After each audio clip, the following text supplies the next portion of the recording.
Hello everyone, welcome back to the update. And ever since we had the introduction of the UE fighters, a lot of people have been really curious about how all of these things work with these UE characters, like the UE skill, the Phantom UE skill, the Phantom damage, Phantom defenses, overpower, momentum, all these little things that a lot of people are just really unsure about, where they're useful, which you guys should work on as far as your EX core boards, your plugins, and so on. So I'm going to try to explain everything in as much detail as I can in today's video. So the first thing that I want to show you guys is kind of how the Phantom gauge works, or how the UE skill works, and how the Phantom UE skill works. So if we jump into guild right here, guys, I'll give you show you exactly what you're actually wanting to look for when it comes to this, right? So what you're going to notice with your UE characters, I'm going to turn this on manual. Okay, there we go. When it comes to your UE skill, guys, this is your UE skill right here, and this is your Phantom UE skill. Now, the thing about all of these characters is you have a Phantom bar down here. Now, whenever this Phantom bar is engaged, that's when your Phantom attack is actually engaged, that's when your Phantom defense is engaged, and so on, right? So you need to have some bars built up, and the higher bar, the more bars you have built up, the more stats that you're actually going to get for your damage, or whatever the case may be, for the character that you have. And I'll show you where to look for that here in a little bit. So if I click the awaken skill, right, you'll notice that we can actually build up the Phantom gauge bar. If you look down at the bottom, you see the Phantom gauge bar actually building up, right? So that's how you actually build up that bar. And remember, the higher the bar, the more damage you're actually going to do. So we're just going to wait a little bit, guys. Okay. All right. Now, what you'll also notice is with the Phantom UE skill, okay, this is going to apply maybe a similar or a different effect depending on the character that you're actually using. But whenever you use this, it doesn't build up your Phantom gauge down here. It doesn't build up that Phantom gauge. So when I click it, right, you'll notice that we're not building it up at all. We're not building up anything, okay? So that's something always to keep in mind, that your UE skill is actually what builds up your Phantom gauge, and your Phantom UE skill is just going to apply a certain effect for your character, right? From your character, right? So I just wanted to show you guys that, and how these UE and Phantom UE skills actually work in the game. So something else is, whenever you have above 1 bar of Phantom damage or Phantom stats here, whenever you have above 1 bar, your Phantom UE skill will actually absorb it, and that's when you actually get those extra buffs that I'm going to show you here in a little bit. So whenever we click again the UE skill, we can actually start building it up. Now we have 2 bars. Now watch what happens when I hit the UE skill. Boom! It absorbs it, and we get those buffs at least from the first 2 bars, right?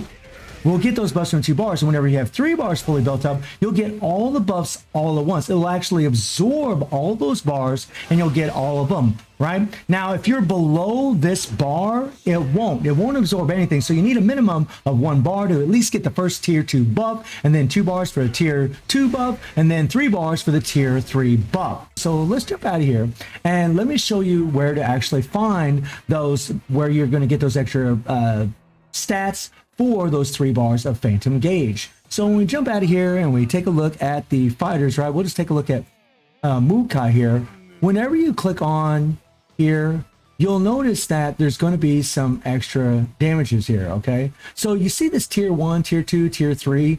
This is actually the bar, the Phantom gauge bar. So when you only have 1 bar there and you use your Phantom UE skill, it's going to do this amount, apply this effect. When you have 2 bars, it'll apply a tier 2 effect. And when you have 3 bars, it's going to apply the 3rd effect. And for every character, it's going to be different. For some characters, it might be attack. In Mukai's case, it's actually giving him a shield, increasing his defenses. There might be some buffs applied from different characters and what so have you. But this is where you can actually look to see what is actually going to be applied. You just have to go to the Phantom UE skill right here, and you'll get these bonuses. And this is only applied when you use your Phantom UE skill. So you have to remember that whenever you're using your awaken skill, that's how you're going to build up that Phantom gauge bar down at the bottom. And then once you build up a certain amount, whether it's 1 bar, 2 bar, or 3 bars, and then you use your Phantom UE skill, you're going to get these buffs. And remember, for 1 bar, you get the first buff. For the 2nd bar, which is tier 2, you'll get 2 buffs. And for the 3rd bar, you'll get all 3 buffs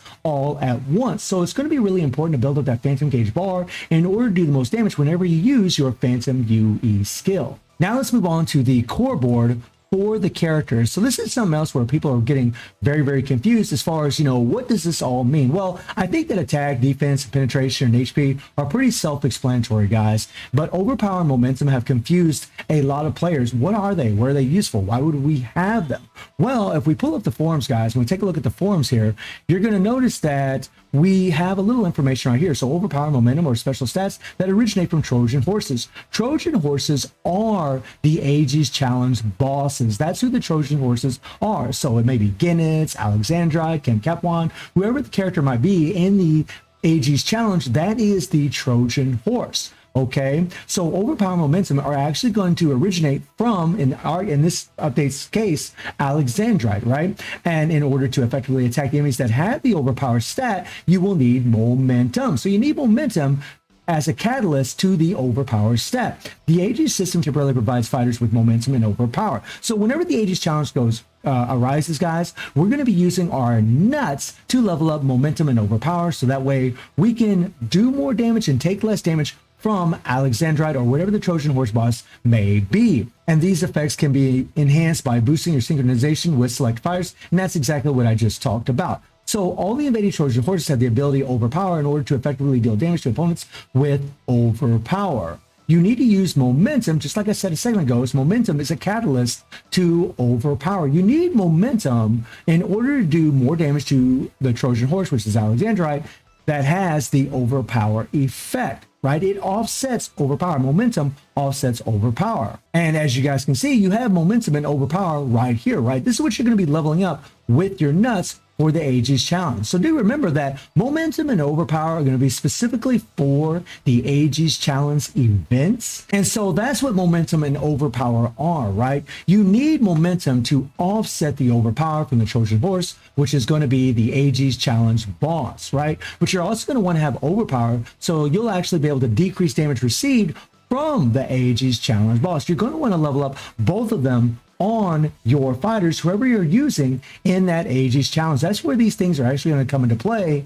is in that Aegis Challenge. And then when you scroll down a little bit more, you have the skills. So you have the first, the second, and the third skill. You just want to level up the skills that do the most damage. You're going to be able to level up 2 out of the 4, max out 2 out of the 4 of these. So you want to make sure the 2 strongest skills are the one that you max out first, and then the third strongest skill you're going to level up as much as you can last. And the way to figure that out, you're just gonna have to play with your characters, guys, or just wait for reviews from me or maybe another YouTuber. And then you're always going to level up your ultimate break and your phantom UE skill. You're going to want to level up both of these. As I explained earlier, you need to use the awaken skill in order to build up that phantom gauge, and then you're also going to need to use the phantom UE skill so you can get all those extra buffs. You need both of them in order to play these characters correctly. This here, guys, is just a striker bonus. Whenever you use a UE character as a striker, this is the effect that is going to be applied as a striker bonus. And these characters have some insane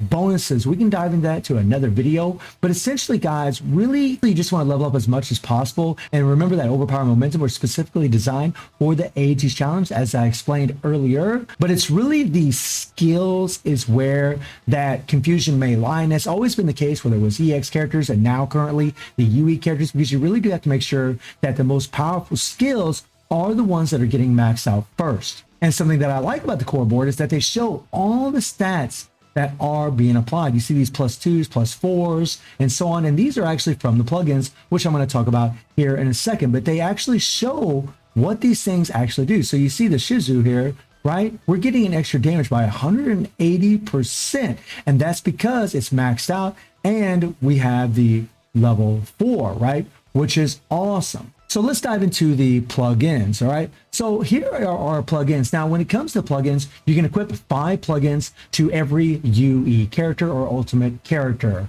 When it comes to your EX characters or any other character in the game, you can apply 4 plugins, right? So the UE character is always going to have an advantage because, one, they just have insane CP, insane HP, defenses, and attack, and so on, but they also can add an extra plugin, and these plugins make a big, big difference. So whenever you look at what these plugins offer, they offer all kinds of different little things. They can offer HP, they can offer phantom attack, phantom defenses, they can increase the damage of certain skills. Whenever you see this +2, +1, that's increasing the damage of certain skills. In this one's case, it's actually skill 2. This phantom attack, guys, this is only going to be enacted whenever you are actually have your bars built up, whenever you go into the phantom state. Not when your bars are built up, but whenever you go in your phantom state, which is when you use your awakened skill. Whenever you use your awakened skill, that's what I'm calling. It's actually called the UE skill, but I'm just calling it awakened skill because that's what we're actually familiar with. But whenever you hit your UE skill, this is going to be enacted. It will be working.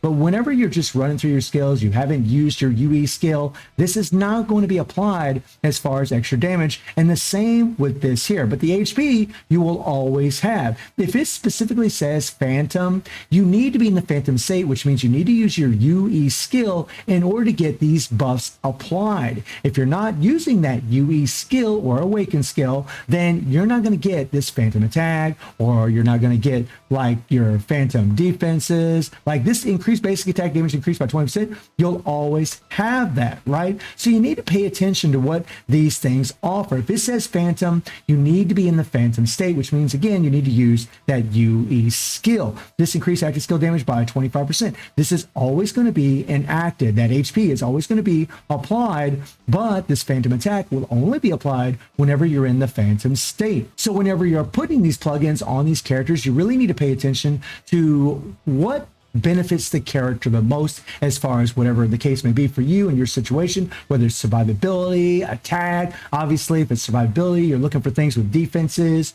you're looking for things with HP. If you're looking for attack, then obviously you're looking for attack, buffing up certain skills, finishers. And the higher the level of this power, this POW, the higher level of the power, the higher stats that these things are actually going to have. And the thing that I really like about this system is that you can unequip these at no cost. So even if you feel like you screw up, you put the wrong plugin on the wrong character, you can easily unequip it at no cost and put it on another character. And that is phenomenal. Now, the way the plugins work is that, you have to use the specific attribute of the plugin to the specific attribute of the character. So you need purple plugins for purple characters, right? You need green plugins for green characters. And something that's really cool is if you click on one of these and you hit the little arrow here, it will actually show you what's in the next one. So if I click on this, it actually shows you what stats actually will change. If I click on this one here, it shows you what stats will change. Just a nice little thing that they did with this UI that I really, really like. And then you just click on the arrow to erase it and get rid of it. And say, for example, if you're not happy with the plugin,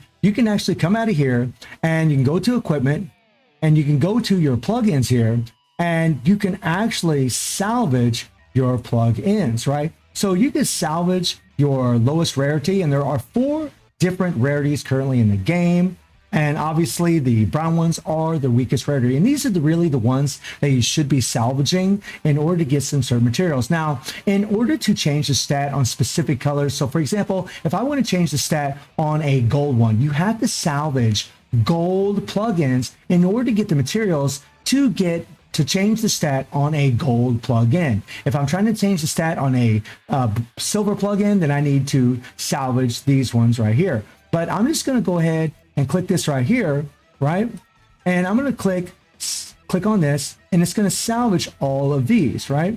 And because I'm just not using these at all, we'll salvage all those babies. And we're going to get this right here. Now, if I was salvaging the gold ones, we would get other materials. If we were salvaging a different rarity, we would get different colors. And that's what you actually need to level up your plugins. And if we want to change the stat, right, we're just going to go to the character that actually has those plugins on her. There she is.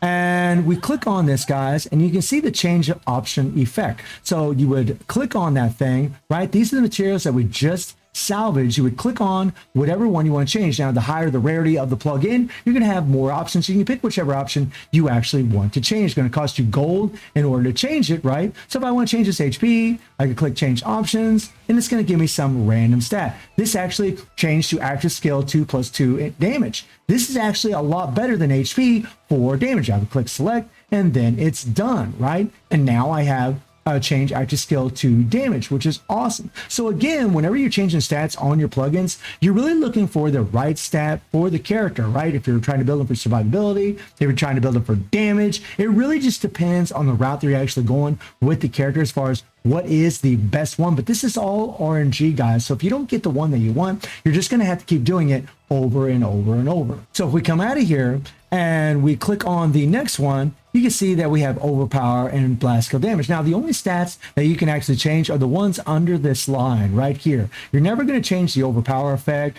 right? They're just going to show that stat right there. Now, I actually don't want to change that.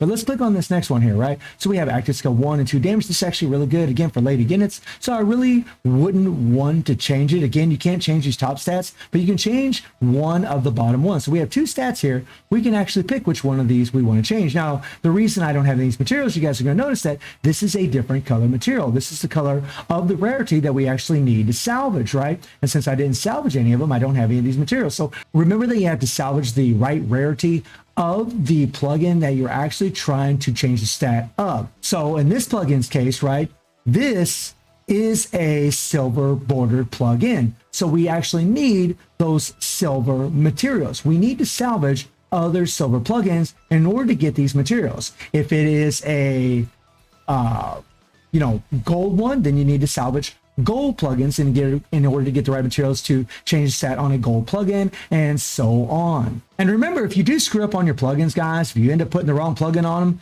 I mean, you can always unequip them, guys. It doesn't cost you anything to do it at all. You can equip and unequip as much as you want on any of the characters that you want, and that's phenomenal. I'm really, really happy that they did that, guys. I mean, you can even put them on your fest characters, which is insane. Like, we go to the gold border characters, you can put them on your gold border characters. I mean, it's pretty wild, everything that you can do, and I really like it. I really like the plugin system because you can actually farm for these things, which is phenomenal, guys. That's really, really awesome that you can farm for these babies, and you're just going to have to use the right color character to farm in these events, right? You're going to need purple characters for purple earth. You're going to need blue characters for blue earth. This is where you're going to farm your purple plugins, your blue plugins, your red plugins, your green plugins, and your yellow plugins. So for whatever character that you're trying to level up, you're trying to make it as strong as possible, you're going to want to farm in the right color in order to get the plugins for them. And the higher the tier in these things that you actually farm,